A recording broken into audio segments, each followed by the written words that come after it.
यो भिडियोमा हेर्नुस् एकजना मान्छे एकदम ल्याबमा आएर एकदम बोलिरहेछ कि म सच्चीकै राम्रो बोलिरहेछु। तर हेर्नुस् यसको प्रतिक्रिया म पछाडिमा दिन्छु। नेपाली वीर सपुतहरूका आवाजलाई थुनेर उनीहरूका इन्ट्रेस्टहरू पूरा गर्ने काम गरिरहेको छ।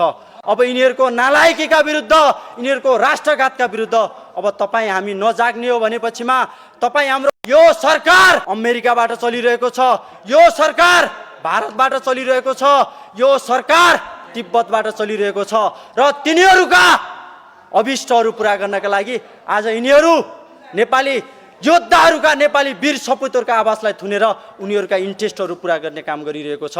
अब यिनीहरूको नालायकीका विरुद्ध, यिनीहरूको राष्ट्रघातका विरुद्ध अब तपाईँ हामी नजाग्ने हो भनेपछिमा तपाईँ हाम्रो अधिकार जसरी 2017 सालमा राजा महेन्द्रले खोसेका थिए, जसरी तपाईँ हाम्रो अधिकार राजा ज्ञानेन्द्रले खोसेका थिए, त्यसरी नै तपाईँ हाम्रो अधिकार अहिलेका नयाँ ज्ञानेन्द्रहरू, अहिलेका नयाँ राणाहरू सुदन गुरुङ र बालेन्द्र शाहहरूले खोज्दैछन्।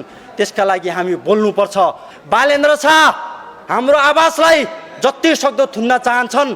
यदि यो आवाजलाई थुन्न सकेनन् भने आफ्नो शासन सत्ताको चाबी सेनाको हातमा सुम्पिँदै हुनुहुन्छ। उहाँले चाहिँ यो देशमा सैनिक शासनको अघोषित रूपले चाहिँ प्र्याक्टिस भइरहेको छ, अभ्यास भइरहेको छ। नेपाली जनताले बुझ्नु पर्दछ।